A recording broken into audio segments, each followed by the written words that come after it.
On this Thursday, I put out a comprehensive public safety plan that, as a candidate, and that I would implement as mayor. It's got three main phases, and I think the way we tackle this problem, you have to tackle it through prevention, intervention, and enforcement. And in my plan, which you can get at robconsalvo.com, right on the front page, we talk about things like more police officers on the street. I've called for 200, in my first term, 200 more police officers on the street, phased in over 4 years. That helps with the enforcement. That also helps with the intervention. That helps with community policing.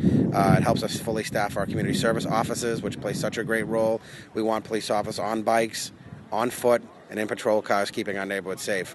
I've called for the creation of special units within City Hall, dedicated units within a new office that I'm calling the Office of Innovation and Ideas and Technology, to help us learn about best practices from around the city and and engaging citizens about what they think the solutions to our problems are. So I've called on two special units, one dealing specifically with firearm violence, where we bring groups of people together, experts and stakeholders who will specifically full-time work on the issue of reducing firearm violence in our city, and a separate consortium of folks who will address violence against women.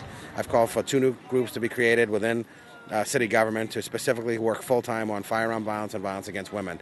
On top of that, I think we need to address the probation issue and folks coming out of jail and back into the system, and I've called for a dedicated unit within the Boston Police Department, to our own probation unit, because we know probation is run out of the courts and it's run out by the state. We need a dedicated full-time team working with our partners on the state, focusing on the folks who are being let out of jail and coming back into the city to make sure that they're getting the services they need, that they don't go back into a life of crime, that they can make the same decisions, the right decisions, that they can have job training, that they can have housing opportunities. We want to work as a city to prevent folks from going back into a life of crime.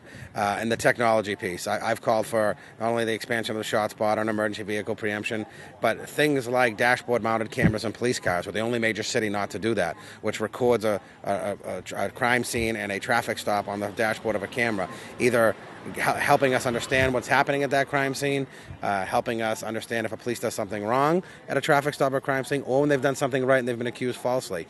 Many other cities around the country are using portable fingerprint scanners so that they can take information right on the street from individuals instead of bringing them back to the station and going through the old cumbersome process of getting a fingerprint.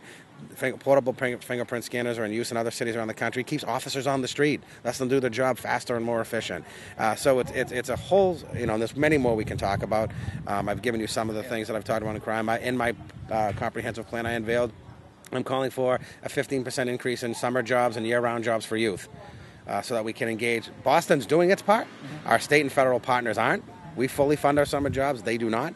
So now I'm calling for Boston to add 15% more, because we know that the best way in the summer and spring and fall, and year-round, quite frankly, to keep young kids away from a life of crime and making bad decisions, is to give them a job. So I'm committed to not just fully funding it, but to increasing 15%. That's some of the things, and there's many more we can talk about.